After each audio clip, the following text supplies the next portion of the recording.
सोबत असेल जाणीव। रोखोक बातम्यांसाठी पाहत राहा जाणीव मराठी। होऊ द्या जाणीव। लाईक करा, शेअर करा आणि सबस्क्राईब करा आपल्या हक्काचे चॅनल जाणीव मराठी।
खावली गावामध्ये जिल्हा परिषदचे राष्ट्रवादीचे अधिकृत उमेदवार कामेश कांबळे आणि पंचायत समितीच्या क्षेत्र माऊली गणाच्या राष्ट्रवादीच्या उमेदवार राणे अजय पवार या दोन्ही राष्ट्रवादी पक्षाच्या वतीनं उभे आहेत। तत्पूर्वी आज भाषण न करता मी आपल्याला सांगू इच्छितो की परवा दिवशी बारामतीच्या एअरपोर्टवर तुमचे आमचे सर्वांचे राष्ट्रीय नेते अजितदादा पवार यांचा विमान दुर्घटनेमध्ये मृत्यू झाला। आज दादासारखं नेतृत्व, कणखर नेतृत्व होतं। दादासारखा स्पष्ट वक्ता मनुष्याने महाराष्ट्रामध्ये जनतेमध्ये कार्यकर्त्यामध्ये दादांची ओळख होती. दादा एक असं व्यक्तिमत्व होतं, यशवंत विचार जपणारं व्यक्तिमत्व होतं.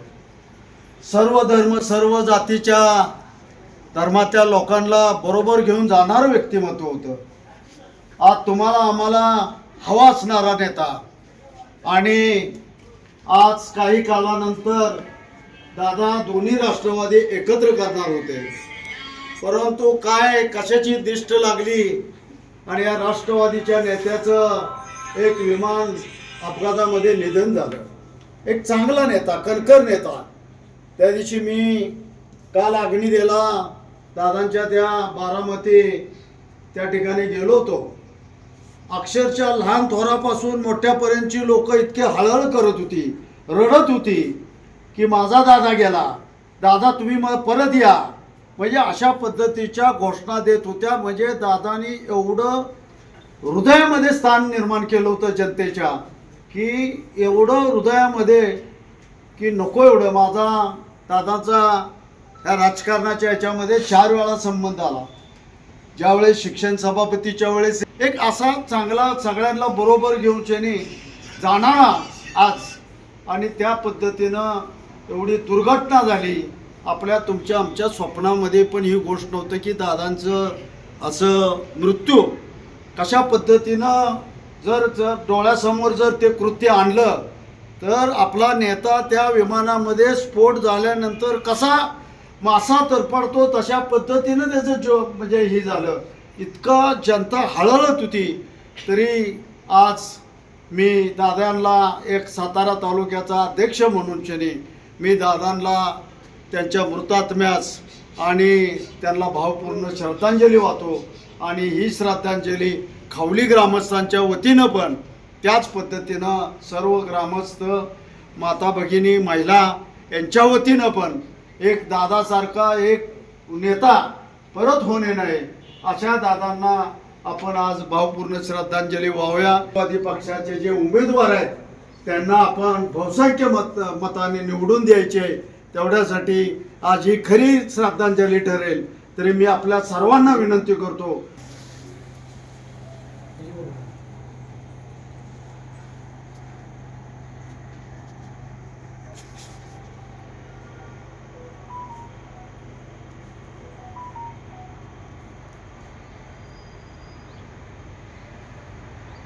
ओम नमः शिवाय. अजित दादा अमर रहे, अमर रहे. अजित दादा, अजित दादा अमर रहे, अमर रहे. अजित दादा, अजित दादा अमर रहे, अमर रहे. धन्यवाद.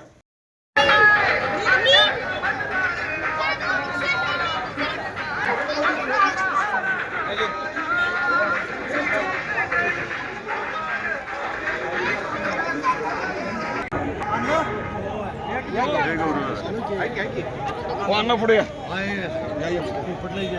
केलं केलं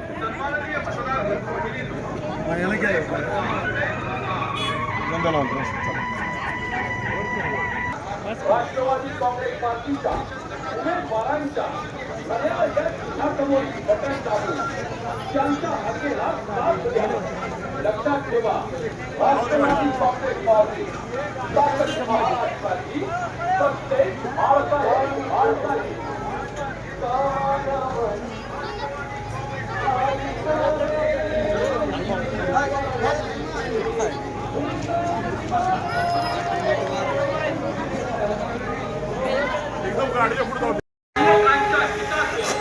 महिलांच्या सबलीकरणाचं आपल्या राष्ट्रवादी काँग्रेस पार्टीचे उमेदवार आपला भूमिपुत्र श्री कामेश समिती गणाच्या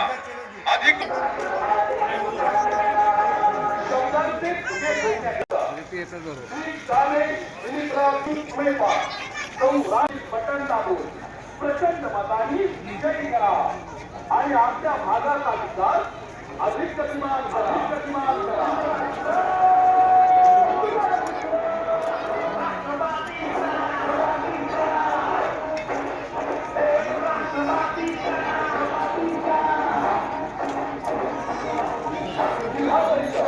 आणि पंचायत योजना योजना आणि निर्णय याची समन्वयाने परिणामकारक अंमलबजावणी होण्यासाठी योग्य वेळ अचूक वेळ घड्याळाला वेळ सगळे चालू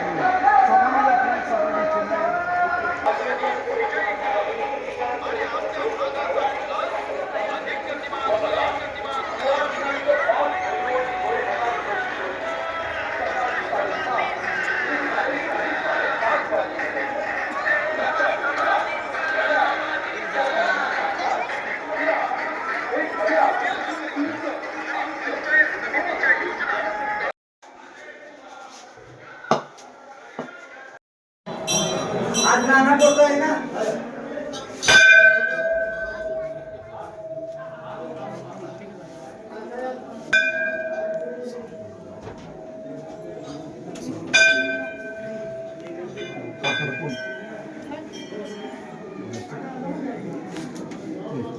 उजरणार कोण कोण आपल्याला कोण नाना आहेत ना हो काका या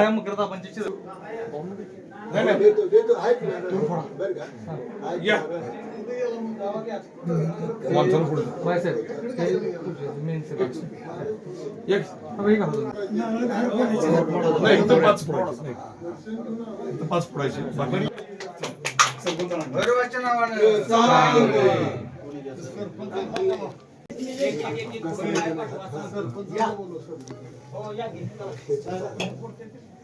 इथं पाच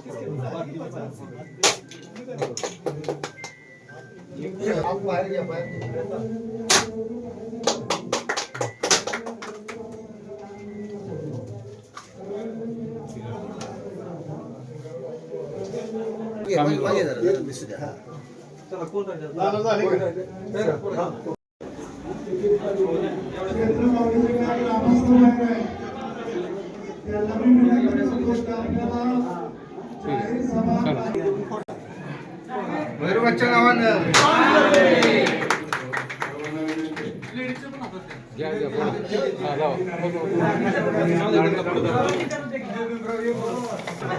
या पुढे चला.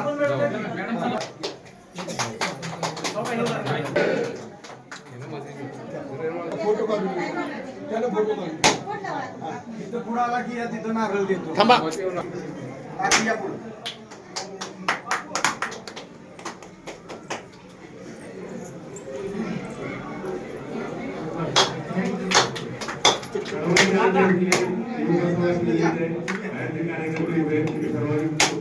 बाजूला सारखं हाताला लागेल नाही का हाताला लागेल बाजूला सारखं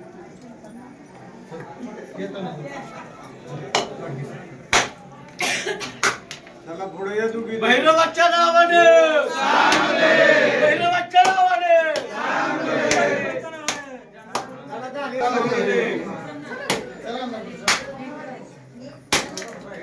हा ही पुढची जाऊ दे नारळ काढ साईड.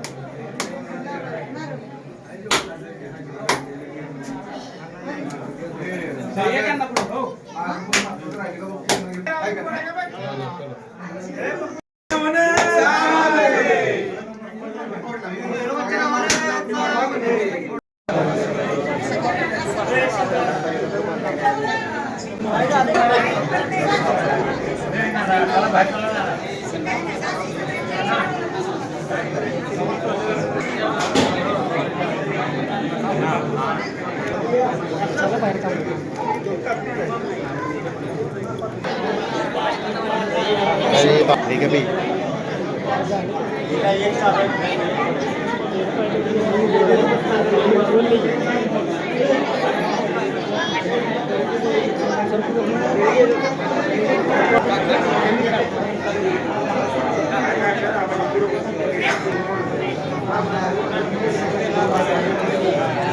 ऐका जरा आपल्याला अजितदादा पवार यांची नंतरच्या 5 किंवा 4 तारखेला जाहीर मेळावा आपण पुनर्वसन मंत्री मकरंदआबा पाटील, प्रदेशाध्यक्ष शशिकांत शिंदे आणि एक चांगला नामांकित वक्ता आणू. फक्त आता शोक सभा फक्त होईल. सर्वप्रथम मी पोपटरावला विनंती करतो मोहली ग्रामस्थाच्या वतीनं आपण श्रद्धांजलीपर 2 शब्द बोला. होणाऱ्या जिल्हा परिषद आणि पंचायत समितीच्या निवडणुकीच्या निमित्ताने प्रचाराची रणधुमाळी सुरू असतानाच अचानक आपल्या महाराष्ट्रावर एक मोठा दुःखाचा डोंगर कोसळला. तो म्हणजे आपल्या राज्याचे उपमुख्यमंत्री सन्माननीय अजितदादा पवार यांचं विमान अपघातात दुःखद निधन झालं. खरं तर कुणालाही ध्यानीमानी वाटत नव्हतं की दादांच्या बाबतीत असं काही घडेल. आणि एक चांगला कामाचा माणूस, हक्काचा माणूस, कार्यकर्त्यांना ताकद देणारा माणूस आज आपल्यातनं निघून गेलेला आहे. आणि त्याच दरम्यान ही निवडणुकीची वेळी प्रचार यंत्रणा किंवा निवडणुकीचा कार्यक्रम बी जाहीर झालेला आहे. खरं तर आपण सर्वांनाच माहिती आहे की दादांनी या महाराष्ट्रासाठीच नाही तर संपूर्ण म्हणजे आपल्या जिल्ह्यासाठी जर केलं पण संपूर्ण महाराष्ट्रासाठी सुद्धा आपलं सकाळी 6 वाजल्यापासून रात्री 12 वाजेपर्यंत संपूर्ण कामकाज हे पूर्ण व्हावून अख्ख्या महाराष्ट्रासाठी, महाराष्ट्राचा विकास घडवण्यासाठी, सर्वसामान्य माणसाला ताकद देण्यासाठी, साध्या कार्यकर्त्याला ताकद देण्यासाठी आपलं आयुष्य खर्ची घातलं आणि महाराष्ट्राच्या विकासात मोलाचा वाटा उचलला. ही आठवण दादांची आपल्या सर्वांनाच कायमस्वरूपी स्मरणात राहणार आहे. आणि अशा या परिस्थितीत आपल्या पक्षाचे राज्याचे अध्यक्ष आदरणीय शशिकांतजी शिंदे साहेब, माजी मंत्री सध्याचे नामदार मकरंद पाटील ते सुद्धा मंत्री आणि सर्वच आपण राष्ट्रवादी एकत्र या निवडणुकीला सामोरं जात आहोत. त्या सर्वांच्या नेतृत्वाखाली आपण ही निवडणूक लढवत असताना खरं तर आपल्या सर्वांच्या वतीनं मी आणि आमच्या गावच्या वतीनं एकच सांगतो की ह्या असलेल्या निवडणुकीमध्ये आम्ही सर्वच गावकरी, सर्व ग्रामस्थ इथे समजत सर्व जमलेले आमच्या या प्रचाराचा नारळ फोडण्यासाठी आलेले सर्व आमचे सतीश अण्णा असतील, काका असतील. मोठी सभा घ्यायची होती पण अजितदादांच्या निधनामुळं आपण ती सभा कॅन्सल करून फक्त बाबा दादांना श्रद्धांजली वाहण्यासाठी म्हणून मी या ठिकाणी उभा आहे. आपण सर्वांच्या वतीनं दादांना भावपूर्ण श्रद्धांजली अर्पण करूया. आणि एकच सांगतो, ज्या अर्थी आपण दादांना भावपूर्ण श्रद्धांजली अर्पण करतोय त्या अर्थी घड्याळाचे दोन्ही उमेदवार जिल्हा परिषदचे कामेश कांबळे उभे राहा हे आपल्या जिल्हा परिषद गटातून, खेड गटातून उभे आहेत. त्याचबरोबर पंचायत समिती गटातून राणीताई पवार या उभ्या आहेत. हे दोन्ही उमेदवार निवडून आणू हीच खरी दादांना श्रद्धांजली ठरेल एवढं मी माझं मनोगत या ठिकाणी व्यक्त करतो. आपल्याला सर्वांना माहितच आहे अजितदादाबद्दल टीव्हीवर, पेपरवर सर्व ठिकाणी रकाने बोलून येतात. अजितदादासारखा माणूस आपल्यातून गेला याचं दुःख आहे. जाहीर सभा नक्की होत नसली तरी आत्ताची टीव्हीवरची 5 वाजताची जी बातमी आहे, अजितदादाच्या पत्नी सुनित्रा पवार या राष्ट्रवादी काँग्रेस पक्षाच्या राष्ट्रीय अध्यक्ष आणि उद्या उपमुख्यमंत्री होत आहे. त्यांचा उद्या 5 वाजता शपथविधी आहे. आपण सर्वांनी या ठिकाणी राष्ट्रवादी काँग्रेस पक्षाच्या पाठीशी राहावं. कशासाठी? अजितदादाला जर तुम्हाला खरी श्रद्धांजली द्यायचं असेल, मनापासून तुम्ही सर्वजण अजितदादावर प्रेम करणारी माणसं असं अजितदादाने शेतकऱ्यांच्यासाठी खूप निर्णय घेतलेले आहेत. ज्यावेळी सत्ताधारी पक्षात अजितदादा असायचे त्यावेळी आम्ही नेहमी विरोधी पक्षात असायचो. विरोधी पक्षात असल्यानंतर टीका टिप्पणी केल्यानंतर समोरच्या माणसानं नक्की काय करावं, काय करू नये जनतेसाठी. आणि आता जनतेसाठी करण्याची वेळ राष्ट्रवादी काँग्रेस पक्षाच्या पाठीमागून आपण सर्वजण ताकदीनं उभं राहिलो तर ह्या सातारा जिल्ह्यामध्ये राष्ट्रवादी काँग्रेस पक्षाचा अध्यक्ष झाल्याशिवाय मी भैरवाच्या मंदिराच्या समोर तुम्हाला सांगतोय, पंचायत समिती आणि राष्ट्रवादी काँग्रेस पक्ष जर ताकदीनं आपल्या सातारा जिल्ह्याचा महाराष्ट्रामध्ये, अख्ख्या महाराष्ट्र राज्यामध्ये सातारा जिल्ह्याला पवार साहेबांनी योगदान दिले. शरद पवार, अजितदादा त्यांचं संपूर्ण कुटुंब सातारा जजिल्ह्याचं आज नाव काढतायत. म्हणून ही कुठल्या विरोधी पक्ष एवढा टिप्पणी आपल्याला करायची गरज नाही. सर्वांनी ताकदीनं जर तुम्हाला अजितदादांना श्रद्धांजली मनापासून जर व्हायची असेल, तुम्ही खरोखर अजितदादा प्रेम करत असणारी माणसं असाल सातारा जिल्ह्यातली, तर खऱ्याच्या चित्रावर शिक्का मारून आपला तुम्ही अजितदादाला एक मत द्या असं मी आपल्याला सर्वांना राष्ट्रवादी काँग्रेस पक्षाच्या वतीने करतो. एकदम मनातला माणूस जर का कोण म्हणलं राजकारणाचा तर अजितदादा पवार.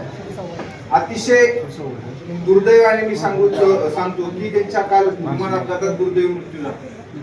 येणारी निवडणूक ही नक्कीच राष्ट्रवादी काँग्रेस आणि तुमच्या माझ्यासारख्या तरुण मुलांसाठी तरुण तरुणींसाठी ही एक आशादायी निवडणूक होती. नक्कीच महाराष्ट्राचं चित्र बदलणारी ही निवडणूक होती आणि ते चित्र बदललेलं चित्र आपल्याला सर्व पक्षश्रेष्ठींना दाखवायचं होतं. पण दुर्दैवाने ते चित्र भविष्यातलं बघण्यासाठी आपले दादा हजर नाहीत. पण मी तुम्हाला सगळ्यांच्या वतीने मी भैरवनाथ मंदिरात सांगतो की आपण आपली ही जबाबदारी आता की आपण सगळ्यांनीच पॅनल टू पॅनल मतदान करून कामेश आणि राणी वहिनी यांना प्रचंड बहुमताने विजयी करायचे. बघतो तेव्हा सांगता येईल किंवा हे गावाचा विकास करण्यामागे माझा देखील खालीचा वाटा. मी तरुण तरुणीला गावातल्या सांगू इच्छितो की येणारे इलेक्शन हे आपल्या अस्तित्वाचं इलेक्शन असणार आहे. विकासाच्या दृष्टिकोनातून आपण उभं राहणं गरजेचं आहे आणि यासाठी आपण कामेश आणि आमच्या राणीवहिनी यांना यांच्या घड्याळाच्या चिन्हासमोरचं बटन दाबून पॅनल टू पॅनल आपण मतदान करू आणि खऱ्या अर्थाने आपण अजितदादांना श्रद्धांजली वाहू. करत असताना मुलांचा उत्साह महिलांचा उत्साह पाहता, परंतु उत्साह विचारात घेऊनही परवा दिवशी जी दुर्घटना घडली गेली हे अतिशय दुर्दैवी आणि महाराष्ट्राला धक्का बसवणार आहे. मी कालच स्वर्गीय अजितदादा पवार यांना अग्नी देण्यासाठी आपले पुनर्वसन मंत्री त्यांचे बंधू आणि त्यांच्याबरोबर बारामतीला अग्नी देण्यासाठी गेलो होतो.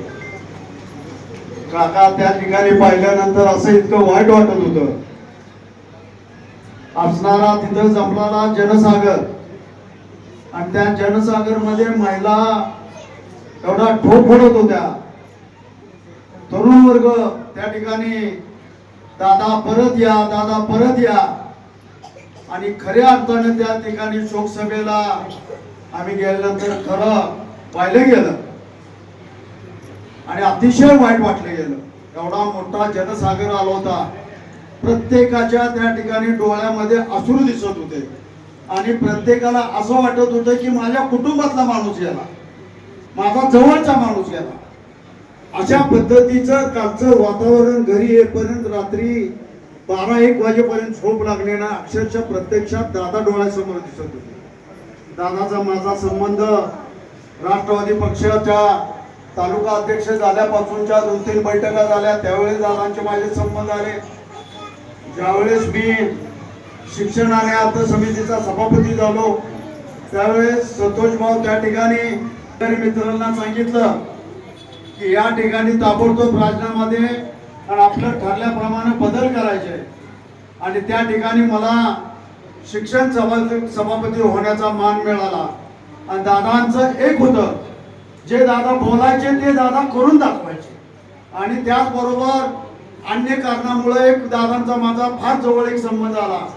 दादांनी म्हटलं ह्याच्यामध्ये ज्यावेळेस राष्ट्रवादीची सत्ता आल्यानंतर त्या ठिकाणी डीपीडीसी याच्यावरही माझी नियुक्ती केली. पण त्या माध्यमातून दादाचे माझे इतके जवळचे संबंध आले गेले होते. आणि एक चांगला माणूस, समाजाच्या शेतकऱ्याच्या हिताचा माणूस. ज्यावेळेस उद्धव ठाकरेंचं सरकार होतं त्यावेळेस उद्धव ठाकरेंच्या सरकारमध्ये दादा उपमुख्यमंत्री होते आणि त्या ठिकाणी शेतकऱ्यासाठी हिताचा निर्णय घेतला. जे शेतकरी कर्जात आहेत त्यांना कर्जमुक्त म्हणजे कर्जाचा एक ठराविक रक्कम त्या ठिकाणी वर्ग करण्याचं काम दादांच्याच माध्यमातून झालं. आणि जे रेग्युलर कर्ज फेड करतात त्यांनाही 50,000 रुपये अनुदान देण्याचं काम हे दादांच्या माध्यमातून झालं. आणि दादांच्या माध्यमातूनच आज हे तिजोरीचा पैसा सुटला जातो, बजेटमध्ये तरतूद करण्याचं काम केलं जातं. लाडक्या बहिणींची योजना ही दादांच्या माध्यमातूनच आली हे तुम्ही आम्ही सगळ्यांनी लक्षात घेतलं पाहिजे.